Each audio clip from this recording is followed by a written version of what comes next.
안녕하세요. 오늘은 임신 중 가볍지만 지속되는 고혈압 치료해야 할까? 라는 주제로 이야기를 하겠습니다. 임신은 상당히 위험한 거였습니다. 요즘은 사람들이 임신했다 그러면 다 축하하고 별 걱정을 하지 않지만 옛날에는 임신해서 아기를 낳게 되면 옛날 통계를 보면 10명 중에 1명 내지는 2명 정도 10% 내지 20% 정도가 사망을 했어요. 그만큼 위험한 거였습니다. 근데 아이를 1명 낳는 게 아니라 2명, 3명 낳는다 그러면 훨씬 더 이제 사망률이 많아지는 거죠. 우리가 알고 있는 효녀 심청이라든지 많은 이야기들이 그런 배경을 갖고 있습니다. 근데 그 임신 중에 생기는 문제 중에 하나, 그중에 아주 큰 것 중에 하나가 고혈압입니다. 아주 심한 고혈압이 생길 수 있어요. 그걸 임신 중독증이라든지 다른 이름으로 부르고 있지만, 또 그거보다는 심하지 않은 경증의 고혈압이 있을 때 그걸 치료해야 될까라는 의문이 생깁니다. 만약에 뭐 일시적으로 살짝 올랐다 이건 아니고 지속되고 있는 고혈압을 말하는 거죠. 고혈압을 치료하려면 약도 먹어야 되고 뭐 이런 거 있잖아요. 근데 임신 중에 아이한테 뭔가 해롭지 않을까라는 불안감도 생기고, 뭐 심한 고혈압이라면 당연히 치료해야겠지만 가벼운 고혈압일 때는 굳이 치료하는 것이 효과가 있고 이익이 있을까라는 생각이 들지 않습니까? 그래서 연구를 했습니다. 이것은 2022년 5월 10일에 최근에 나온 논문입니다. NEJM에서 나온 논문이고요. 배경을 먼저 설명드릴게요. 경증이라 함은 수축기 혈압이 160, 이완기 혈압이 100 이하인 겁니다.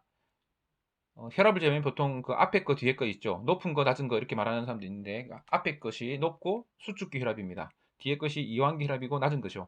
그것이 160, 100 이하이면서 그보다 더 높은 것은 이제 경증이 아니고 중증이니까 그런 사람들에게 약을 투여하는 것이 과연 좋을 것이냐, 이런 문제를 가지고 하는 거예요.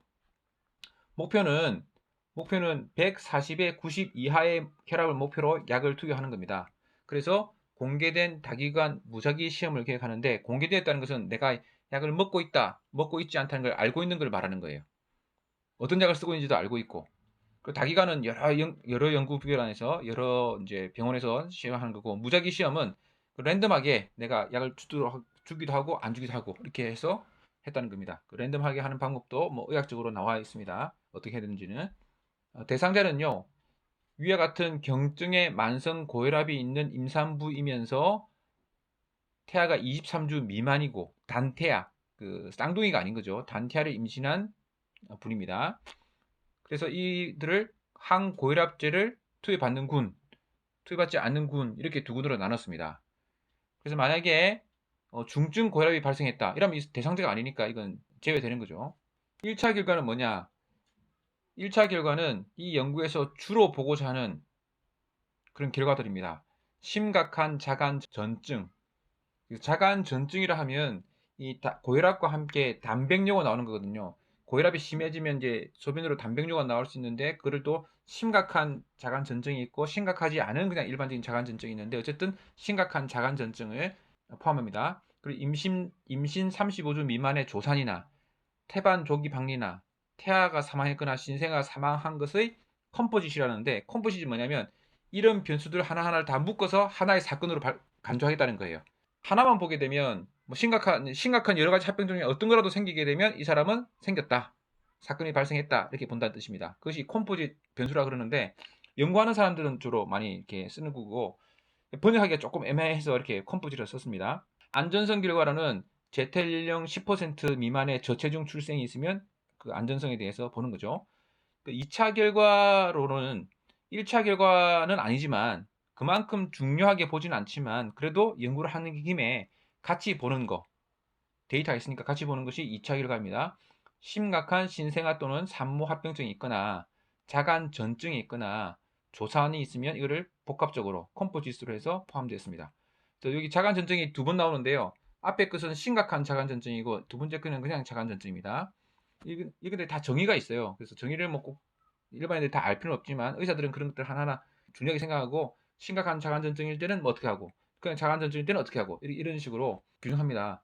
신생아 합병증도 심각하냐, 이거는 우리 감정적으로 심각하냐 이 따지고, 심각한 병이 어떤 거고 심각하지 않은 합병증이 뭐고, 합병증도 1급, 2급 이렇게 나눠져 있어요. 그러니까 전문가들이죠.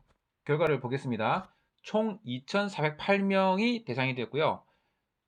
1차 결과, 앞에 언급했던 1차 결과의 발생률이 투여한 군에서 0.82배였어요. P값은 매우 낮고요. 약을 투여하는 것이 이런 심각한 발생이 80% 정도 생긴다. 약 20% 정도 감소시킨다. 뭐 이런 뜻이 되겠습니다. 아까 두 번째로 봤던 하위 10% 미만의 저체중 출생 비율은 치료한 군, 고혈압 약을 쓴 군이 11.2%, 하지 않은 군이 10.4%였기 때문에 아주 미세하게, 여기 보면 1.04배, 1.03배 작은 거죠. 있고 통계적인 차이가 없는, 그래서 거의 차이가 없다고 결론 내겠습니다.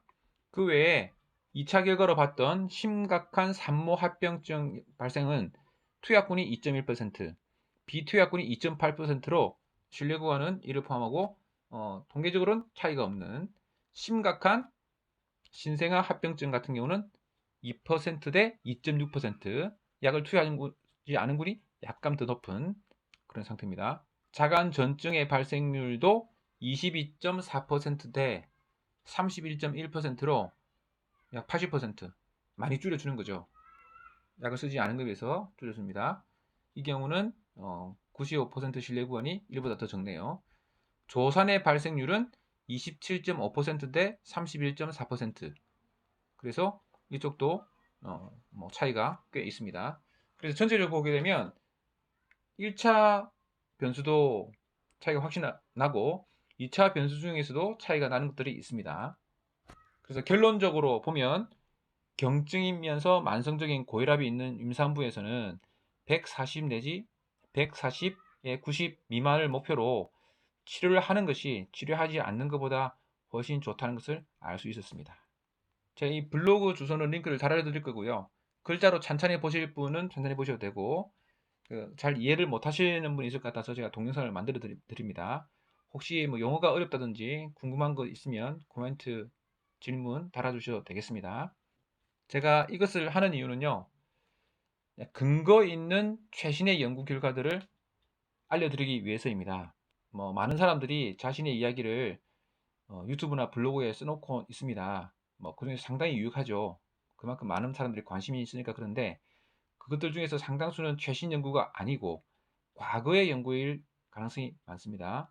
물론 과거의 연구라는 것이 다 틀린 게 아니에요. 과거에 있는 것들이 누적돼서 최신의 연구와 관련되고, 최신의 연구라는 것들이 항상 새롭고 더 좋고 그렇진 않지만 최신의 연구 결과들이 꼭 공부가 필요한 거죠. 약도 많이 개발되고 환경도 달라지고 사람도 많이 달라졌기 때문에 어떤 논문에서 나왔다, 어디에서 말했다고 하지만 실제로 근거가 없는 경우가 태반입니다.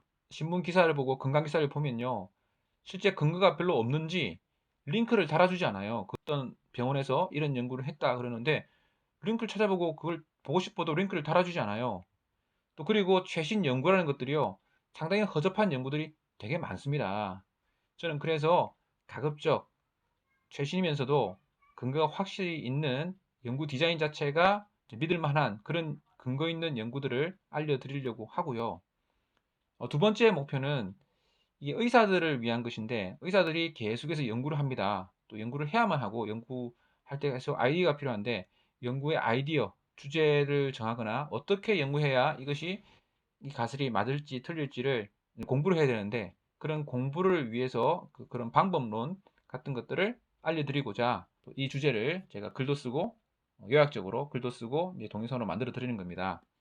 그리고 또 저의 공부가 되죠. 다른 사람을 위한 것뿐 아니라 제가 의대를 나온 지가 꽤 지나가지고 저의 영역이야 계속 공부를 하지만 일반적인 상식적인 영역들은 이제 공부를 많이 안 하거든요. 근데 공부를 조금씩 해야겠다는 생각도 들고, 또 하나는 많이 공부하고 이제 가르치고 하는 분야가 어떻게 연구를 할 것이냐, 어떻게 연구를 하고 어떻게 그것을 발표할 것이냐에 관련된 것들을 주로 공부하고 강의도 하고 그러는데, 그런 면에서 최신의 연구 결과들은 저에게 많은 아이디어를 주거든요. 그래서 저희 공부를 위해서도 하는 게 좋겠다 싶어서 남기고 있습니다. 좋아요, 구독 이런 것들은 하셔도 되고 뭐 하지 않으셔도 됩니다. 댓글을 다시는 것은 환영하지만 댓글에 일일이 답변을 드리지 못하고 그 질문 같은 것들은 제가 가급적 답변을 드리도록 하겠습니다. 뭐 참 좋습니다, 뭐 고맙습니다 이런 내용들은 제가 고마운 뜻만 받고, 저도 바쁘기 때문에 서로서로 그 이해하는 차원에서 너무 서운하게 생각하지 마시고 좋게 이해하시면 될 것 같고, 오히려 그보다는 좋다고 생각되시면 공유를 많이 해주시는 것이 저에게 더 격려가 될 것 같습니다. 여러 사람들이 더 좋은 이야기를 나누면 좋은데 뭐 돈 버는 이야기, 꾸미는 이야기, 맛있는 거 먹는 이야기 이런 것들은 서로 막 공유하면서 좋고 뭐 이런데 정작 중요한 이런 의학적인 지식이 정작 중요하지만 돈벌이가 안 되는 내용이죠. 이거는 뭐 새로운 약이 나왔고 그게 뭐 영양제라든지 뭐 예뻐진다든지 이런 약들은 막 서로서로 공유하고 뭐 그중에서 일부 사람들은 자신의 이익과 관련되기 때문에 많이 퍼나르고 그럴 수도 있겠죠. 근데 이런 것들은 아무도 퍼나르지 않습니다. 아무도 공유를 안 해요. 그래서 제가 좀 안타깝습니다. 정말 중요한 건데 서로 공유가 돼야 될 텐데 그러지 않고 있기 때문에 안타까워서 이런 그 채널을 만들었거든요. 그래서 여러분들이 서로 자주 공유하고 디스커션하고 반대 의견이 있어도 뭐 좋습니다. 뭐 어째 제가 한 연구도 아니고 뭐 저는 그런 것들을 좋아합니다. 예, 그래서 그런 것들이 많이 이야기되면 좋을 것 같아서 공유하기 시작했습니다. 여러분의 격려가 있으면 지속적으로 꾸준히 할 수 있겠죠. 감사합니다.